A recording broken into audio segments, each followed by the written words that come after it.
Hey everyone, welcome back and happy, well, Wednesday. Um, we have some Beverly Hills to talk about, but I was gonna talk about this first because I don't know if you guys saw this. This is not a good look for Karen Huger. Um, so she's been sentenced to 2 years in prison, but they're really just giving her 1 year. We're going to break it all down. Before we do, if you guys have not already, go ahead, pop off in the comment section. If you're not subscribed, get subscribed. Don't forget to hit that notification bell. And also, guys, thank you for asking me all the time about my skincare, and I appreciate it. I think it's probably one of the nicest compliments that you can give me, but it's not really a secret for those of you who are new. It is my Blue Mean Face Pro 2.0. So, with the press of a button, it uses little microcurrents to lift, illuminate, rejuvenate. You can hear it. It sounds like a massage. And take the inflammation out of your skin. It's my favorite go-to. Normally $300, but if you click on the link in the description or pinned in the comment section, you get it for $200 off. So look at that. Best part is if it doesn't reduce your double chin and doesn't do everything that I'm saying, then you get 100% of your money back. Now, let's get into this. This is some shit, you guys. So we know that Karen Huger has been sentenced to 1 year in prison with this DUI case. Technically, she was sentenced to 2 years with 1 year suspended. So we're going to kind of break that down. But before we get to that space, I did want to talk about this for a second. Thank you to Reality Blur, but Karen alleged that she went through withdrawal from prescription pills in a recently filed motion ahead of her DUI sentencing. Now, Karen attempted to convince a judge to go easy on her at the sentencing on Wednesday, and she said that she began using more antidepressants after losing her parents and feeling pressured to provide responsible leadership to her castmates, which led to her March 2024 DUI arrest. I think that she sounds like a moron. I do. According to court documents obtained by In Touch Weekly on February 24th, Karen filed a motion with her new attorneys Dave A. Martella and Barry Helfand after firing her former legal team. Miss Huger's mother died on Thanksgiving morning in 2017 of kidney failure and sepsis. Her father died 7 months later in 2018 from the complications of Alzheimer's and of a broken heart. Those two losses in quick succession were, for Miss Huger, personally devastating, and in her opinion, may have been the straws that broke her back, arguably leading to several errors in judgment that led to her arrest in this case. I mean, I have sympathy for her. This is not an excuse. People lose people every day. It's not an excuse. Thank God and I'm very grateful to have my parents. It's not an excuse that you lost your parents 7 years ago and now you're crashing your Maserati into a tree. That is a stupid, not it's a very ignorant way to go about that. 6, 7 years later, and then you're blaming that's no. Like, when nothing else happened in the last 6, 7 years, because all of her other DUIs were way before that happened. It's not it's ignorant. It's very ignorant for them to play this way.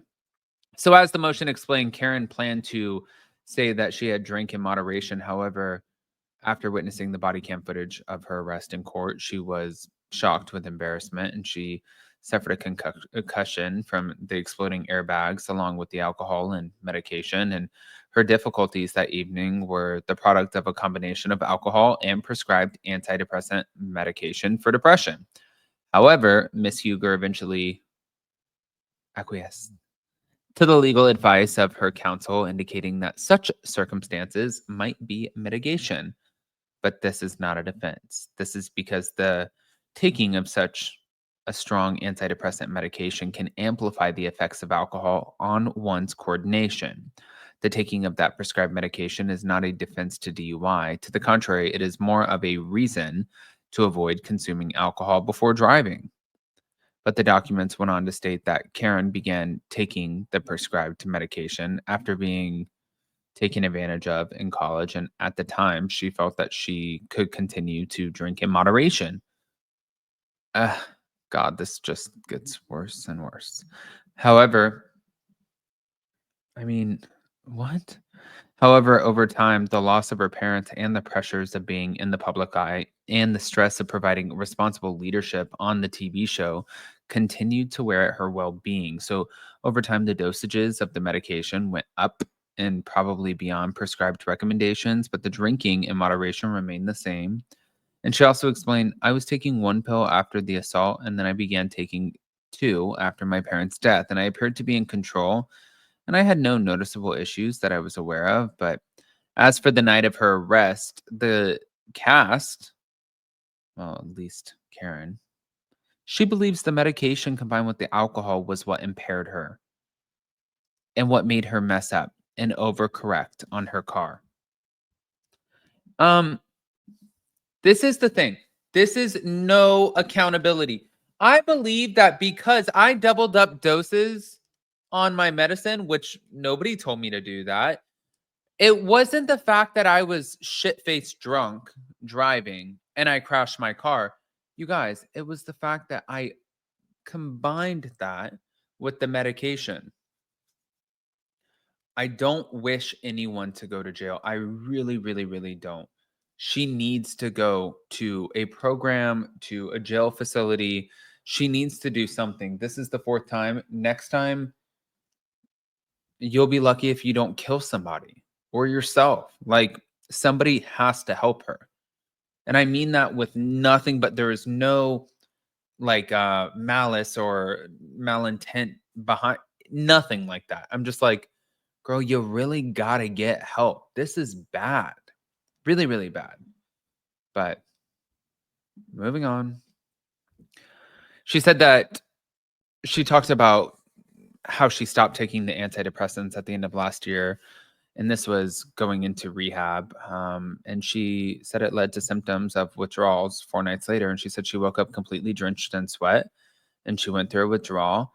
Meanwhile, prosecutors argued that Karen has two prior DUI, DWI convictions, plus a third one that was pled down to reckless driving. And she does not appear to have taken any steps whatsoever to take accountability for her actions on March 19, 2024. And in the 9 months leading up to the trial, she did not enroll herself in any type of alcohol treatment program or support group. Instead, she spent 6 days at the Miraval Resort in Arizona in August of 2024, which her former defense attorneys depicted to the state as a holistic wellness program. Miraval is not a rehab or counseling center of any kind. It's rather a luxury spa. They also shared that Karen entered a different rehab only after she was convicted of driving while impaired under the influence for a third time. And they mentioned that her latest rehab is described as a luxury alcohol treatment center. Yeah, must be nice. But hold on. So now, over 2 months after the Potomac star was found guilty on nearly all counts, she was officially sentenced by Montgomery County, Maryland judge to 2 years in prison with 1 year suspended during a February 26th court appearance that was today, according to Washington, D.C.'s local Fox 5 News. The decision means that Karen will be behind bars for 12 months. Prosecutors, citing Karen's 3 previous DUIs, originally asked the judge for 2 years in prison with 6 months suspended for the reality star's latest arrest. But this is what she's looking at, and she'll be out in 6 months. I mean, I wouldn't feel too bad for her. If anything, I would feel bad for anybody who potentially would have been hit by her car when she would have or could have killed them by driving like a drunk asshole, because that's what that is. It's terrible. It's not about you. Nobody wants you to hurt yourself. But more importantly, the innocent kid or the person, or like, and this, I don't have a dog in this fight, but my friend who was 13, who she got hit by a drunk driver, who was somebody just like you, drinking and driving and just having a moment where you mixed it with your prescription medication and you hit that person and they're dead, and then you took away their life, their future, never having kids, not going to college. I know that I'm sounding extreme, but that's what you need for somebody like this. This is the fourth DUI, you guys. A year, to me, I think she got off good. I think she got off easy. She'll spend 6 months, but au revoir. Smash the like button, show some love, and don't forget to check out the link to our Blue Mean Facebook 2.0. Love you guys.